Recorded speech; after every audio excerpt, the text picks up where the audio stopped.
உங்கள் ஆதரவு பட்டியலில் இரண்டாவது இடத்தில் இருக்கும் கட்சி அல்லது கூட்டணி எது என்பது.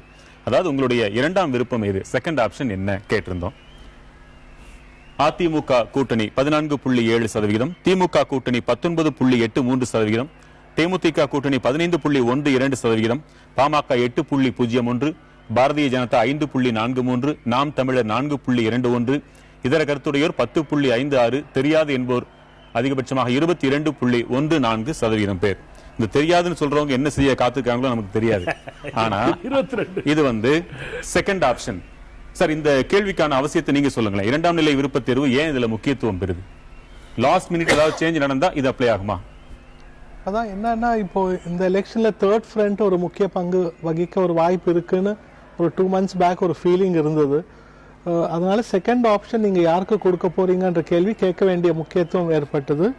இதுல நம்ம அப்சர்வ் பண்ண வேண்டியது என்னன்னா, டிஎம்டிகே மற்றும் பாமக, பிஜேபி இவங்க மூணு பேரும் லாஸ்ட் டைம் என்டிஏ அலையன்ஸ்ல இருந்தாங்க.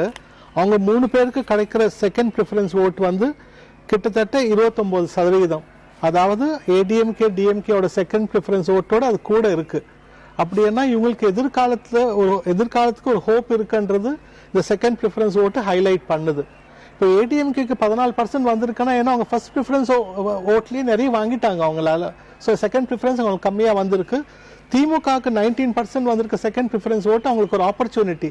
இந்த 19% அவங்க கன்வெர்ட் பண்ணிக்கலாம் அவங்க சைடு. அவங்க கன்வெர்ட் பண்ணா இந்த தேர்தலின் முடிவு வேற மாதிரி இருக்கிறதுக்கு வாய்ப்பு இருக்கு. நீங்க என்ன நினைக்கிறீங்க?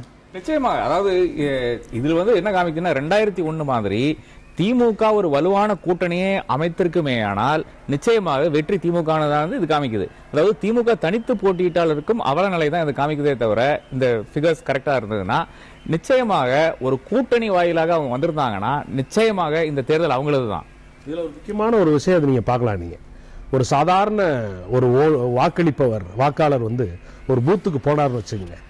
போகும்போது அங்க வலுவான ஒரு திமுக இல்ல அல்லது அதிமுக இல்லைன்னா அப்ப யாருக்கு போடலாம் அப்படின்னு நினைச்சா ரெண்டாவது சாய்ஸ் இருக்குன்னு சொல்லு போது 19 சொன்னீங்கன்னா இது ஒரு முக்கியமான ஒரு பாயிண்ட். ஏன்னா இதுல இதனுடைய தாக்கம் நீங்க சொல்றக்கூடிய ஒட்டுமொத்த கணிப்பை கூட மாத்துறதுக்கு வலிமை உள்ளதாக நான் பாக்குறேன்.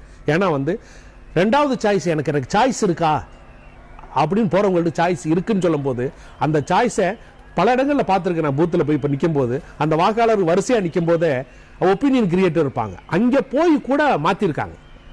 அதனால இது ரொம்ப முக்கியமான இருக்கும். இது கூட நீங்க சொல்லக்கூடிய கருத்து கணிப்பை கூட மாற்றி அமைக்கிறதுக்கு வாய்ப்பு இருக்குன்னு நினைக்கிறேன்.